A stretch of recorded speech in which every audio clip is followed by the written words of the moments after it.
De verdad, pensar que buena parte de nuestro mundo actual, desde cómo funciona el comercio global hasta el salario que se cobra, fue moldeado por las ideas de un libro escrito, nada menos que en 1776.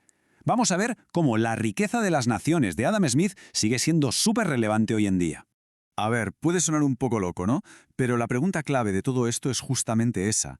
¿Cómo es posible que las ideas de un filósofo escocés del siglo XVIII sentaran las bases del capitalismo? Y sobre todo, ¿por qué seguimos dándole vueltas casi 250 años después? Y aquí viene lo más curioso de todo, la increíble amplitud de su influencia. Margaret Thatcher, un ícono de la derecha británica, se dice que lleva un ejemplar siempre en el bolso. Pero es que años después, el primer ministro laborista Gordon Brown también lo ponía por las nubes. Esto nos dice que el legado de Smith es tan complejo que políticos de bandos totalmente opuestos lo reclaman como si fuera suyo. Claro, para entender el libro, primero hay que entender a la persona que lo escribió. Adam Smith no se consideraba a sí mismo un economista, ¿qué va? Él se veía como un filósofo moral, alguien que observaba el mundo a su alrededor y se preguntaba por la naturaleza humana y por cómo alcanzar la prosperidad. Y para darnos cuenta de lo rompedor que fue Adam Smith, es fundamental entender el sistema al que se enfrentó, el mercantilismo. Este era, por así decirlo, el gran problema económico y social que él se propuso resolver. La idea era en el fondo muy simple y para Smith un error garrafal. Los mercantilistas veían la economía como un pastel que no crece. Si un país gana, otro tiene que perder.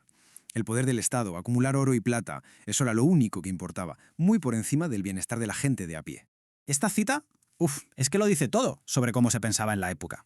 Suena fatal, lo sé, pero es que reflejaba una creencia súper extendida.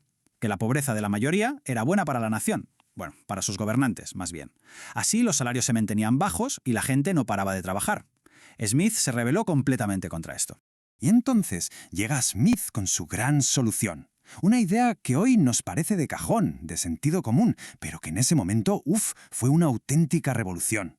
Cambió las reglas del juego por completo. Aquí está la clave de todo. Smith le da la vuelta a la tortilla y cambia lo que significa riqueza. Él decía, y con mucha lógica, que ¿cómo va a ser próspera y feliz una sociedad si la mayoría de la gente vive en la miseria? La verdadera medida de la riqueza de un país es la calidad de vida de toda su gente, no solo el oro que guarda la élite. Vale, muy bonito, pero ¿cómo se logra eso? ¿Cómo se crea esa riqueza para todos? Pues él lo explicó con un ejemplo que se ha hecho famosísimo, el de una simple fábrica de alfileres. La clave, según él, era la división del trabajo, o sea, partir una tarea grande en muchas pequeñas y que cada uno se especialice en una. Pensemos en ello. Si una sola persona tiene que hacer todo el proceso sola, estirar el alambre, enderezarlo, cortarlo, afilarlo, pues con mucha suerte podría hacer unos 20 alfileres al día. ¡Solo 20! Pero, ¿y si en una pequeña fábrica ponemos a 10 personas y cada una hace solo una o dos cositas? Pues que la producción se dispara de una manera increíble. Juntos podían hacer, atención, 48.000 alfileres al día. Esa es una media de 4.800 por persona. El salto de 20 a 4.800 es brutal. Y esa es la base del crecimiento económico.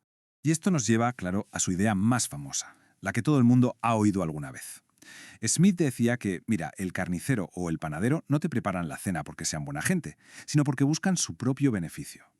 Pero al hacerlo, al competir todos en un mercado libre, acaban colaborando, sin querer, en el bien de todos. Es como si una mano invisible lo organizara todo para que el sistema funcione. Pero, ojo, que la historia no es tan simple. Con los años, la figura de Smith se ha simplificado un montón y a menudo se le pinta como el gran defensor del egoísmo a toda costa. Pero la realidad es bastante más interesante y compleja. Es un error muy común pensar que Adam Smith defendía un sistema de sálvese quien pueda. La verdad es que él mismo tenía serias dudas y preocupaciones morales sobre el capitalismo que estaba describiendo. A ver, fijémonos bien en esto. Para empezar, Smith era un firme defensor de los más desfavorecidos. Le preocupaba muchísimo que ese trabajo tan repetitivo de la fábrica de alfileres pudiera literalmente atontar a los trabajadores. Por eso, defendía que el gobierno tenía que invertir en educación pública para compensarlo. Creía en la igualdad de las personas y en que tenía que haber un salario digno. O sea, que no era un dejar hacer y ya está. Para nada. El gobierno tenía un papel clave que jugar.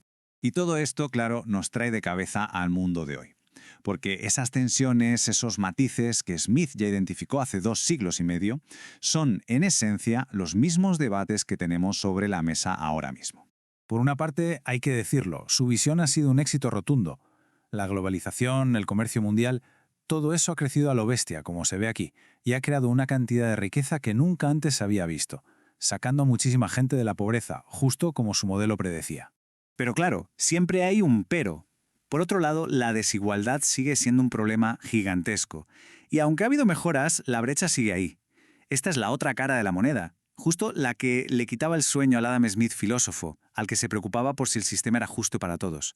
Pensemos en los debates de hoy. Cuando se habla de guerras comerciales, en el fondo se está discutiendo lo mismo que Smith discutía contra los mercantilistas. Y cuando oímos hablar de las condiciones de trabajo en un gran almacén logístico, estamos viendo justo esa degeneración moral por el trabajo monótono que a él tanto le preocupaba. Sus ideas no son cosa del pasado que va, son las piezas con las que construimos los debates de hoy. Al final, la cosa es que el libro de Adam Smith no nos da todas las respuestas. Claro que no. Pero lo que sí hace, y muy bien, es plantear las preguntas correctas.